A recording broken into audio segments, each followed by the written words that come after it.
Welcome to V999 news. నాసిరకం మద్యం కుంభకోణంపై TDP నేత నజీర్ తీవ్ర వ్యాఖ్యలు.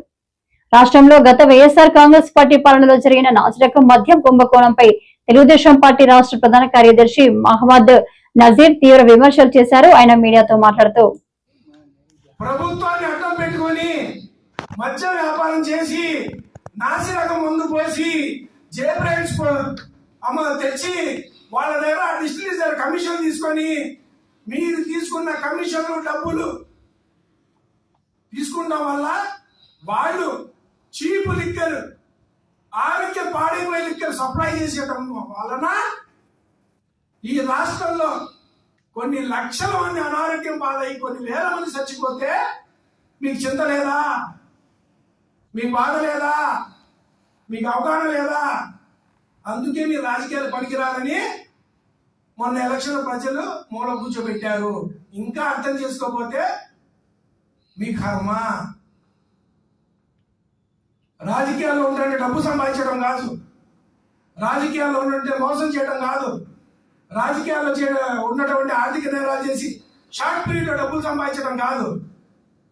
సమాజంలో వ్యక్తిగత జీవితాలు పక్కన పెట్టి మనం పబ్లిక్ లైఫ్ లో వచ్చినప్పుడు బాధ్యతగా ఉండాలి. ప్రజల్ని తోచుకుని ప్రజల జీవితాలు ఆడుకొని వాళ్ళకి సర్వనాశనం చేసి వాళ్ళు దానివల్ల లబ్ధైన డబ్బులు మళ్ళీ ఎలక్షన్లో వాళ్ళ కోసం 1000 రూపాయలు 500 ఇవ్వటం కోసం ఆ డబ్బులు పంచిపెట్టారే. అసలు మీకు నైతిక విలువలు ఉన్నాయా? మీకు రాజకీయ పార్టీగా చెప్పుకుంటానికి మీకు అర్హత ఉందా? మీది ప్రజాస్వామ్యవాదులా? మీకు రాజ్యాంగం మీద నమ్మకం ఉందా? అందుకే ఈరోజు ఉత్తరాంధ్రలో ఉన్న వైసీపీ నాయకులు కానీ రాష్ట్రంలో ఉన్న వైసీపీ నాయకులు కానీ మీరు చేసిన తప్పు లేదు మీరు తెలుసుకోండి.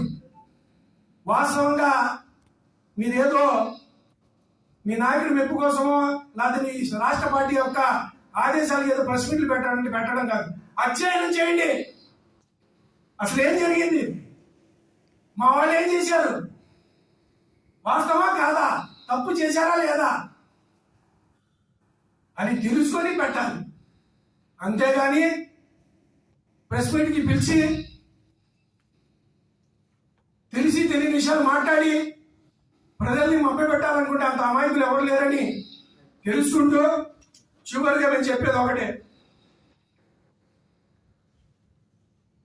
ఇలాంటి వ్యక్తుల మీద ఈ సెక్షన్లతో పాటు ఇంతమంది చనిపోయారు ఈ రాష్ట్రంలో. పేద కుటుంబాలు వాళ్ళ పక్షాన నిలబడాలండి. ఏ వ్యక్తి నిలబడాలి? రాజకీయాలు ఉన్నప్పుడు కానీ లేనప్పుడు కానీ సమాజం మీద బాధ్యత ఉన్నప్పుడు కానీ ప్రెస్ వాళ్ళు కానీ డిపార్ట్మెంట్ కానీ ప్రభుత్వాలు నిలబడాలి. వాళ్ళ ఘోష ఎవరు వినిపిస్తారు? ఒకటి కొడుకు చనిపోయాడు, ఒకటి భర్త చనిపోయాడు, ఒకడు అన్న చనిపోయాడు, ఒకడు బావ చనిపోయాడు. వాళ్ళ గురించి ఎవరు అడుగుతారు? అవన్నీ ప్రభుత్వ హత్యలే, గత ప్రభుత్వ హత్యలే. వైసీపీ ప్రభుత్వంలో నాసిరకం రకం మందు తాగి ఆ మందు వల్ల ఆరోగ్యాలు పాడైపోయి కొన్ని వేల మంది ఉన్నారు. కాబట్టి కోర్టు కూడా దయచేసి కొట్ట వాళ్ళకి నేను మనవి చేసుకునేది ఏంటంటే, వీళ్ళు మద్య కుంభకోణం ఏ మందు మీద చేశారో సార్, ఏ మందు మీద కమిషన్ తీసుకున్నారో సార్, ఆ కమిషన్ తీసుకుంటాం వల్ల ఆ మందు తాగి పేదలు ఎంతో మంది చనిపోయారు. కాబట్టి వీళ్ళ మీద 302 సెక్షన్ కూడా ఈ యొక్క సెక్షన్లు పొందుపరచాలని ఈ మీడియా సమావేశం ద్వారా తెలియజేసుకుంటూ ఈరోజు ఈ కార్యక్రమానికి వచ్చిన మీడియా సోదరులందరికీ పేరు పేరు నమస్కారం. అస్సలాము అలైకుం. సార్, నా లివర్ పాడైపోయింది, నా గుండె మంట, కాళ్ళు పనిచేయట్లేదు, చేతులు పనిచేయట్లేదు, కళ్ళు కనపడట్లేదు. తీరా చూస్తే వాళ్ళ వయసు ఎంత అండి? 25 ఏళ్ళు, 30 ఏళ్ళు, 32 ఏళ్ళు, 45 ఏళ్ళు. కొన్ని వేల మంది పట్టున పెట్టుకుంది ఈ ప్రభుత్వం, వైసీపీ ప్రభుత్వం, గత ప్రభుత్వం. వాళ్ళందరినీ అరెస్ట్ చేసి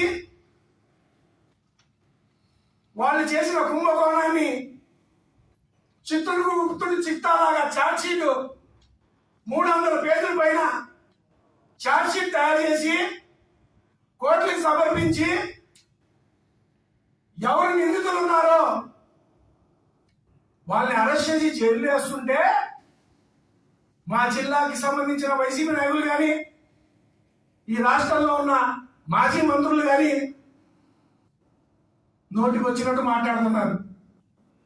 మొన్న చూశా నేను మాజీ మంత్రి సోదరుడు అమర్ మాట్లాడుతున్నాడు. వైసీపీ నాయకుల్ని అరెస్ట్ చేసే అంత శ్రద్ధ కూటమి ప్రభుత్వానికి అభివృద్ధి మీద లేదంట. అమర్, నువ్వు కూడా తెలిసి మాట్లాడుతున్నావో తెలియకుండా మాట్లాడుతున్నావో, లేదా పార్టీలో ఉన్నాం కాబట్టి తప్పదని మాట్లాడుతున్నావో, మీ వాళ్ళు అమాయకుడా? మీ వాళ్ళని అరెస్ట్ చేసేవాళ్ళు ఎవరి